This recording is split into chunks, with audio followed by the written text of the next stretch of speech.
A mirror starts out as clear glass.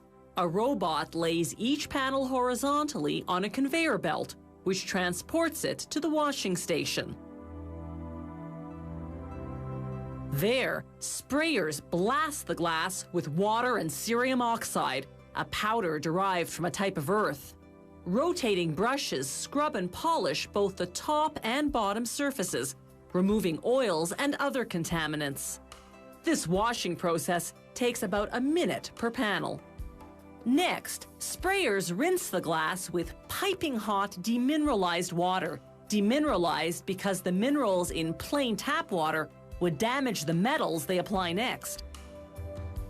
The first metal is liquefied tin, which goes on what will be the back of the mirror. It allows the second metal, silver, to adhere because silver won't stick directly to glass. The silver is also in liquid form, mixed with a chemical activator. Within seconds of interacting with the tin, it hardens, and as it does, you begin to see a reflection. It's this silver backing that transforms clear glass into a mirror.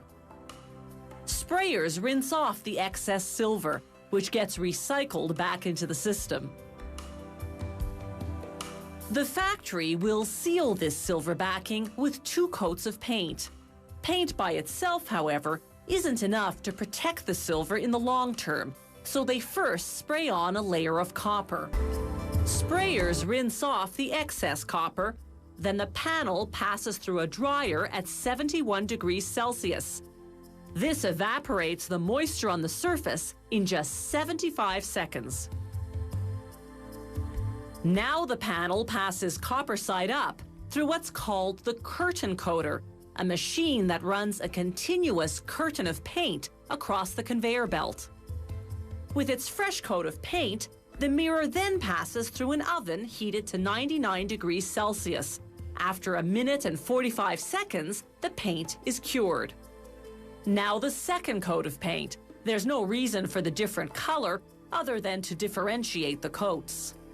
The curing period this time is twice as long and at a higher temperature, 118 degrees Celsius. After an acid wash to remove any metal residues, they stand the panel upright to inspect it. If they find a fault, such as a bubble in the glass, they cut that portion out.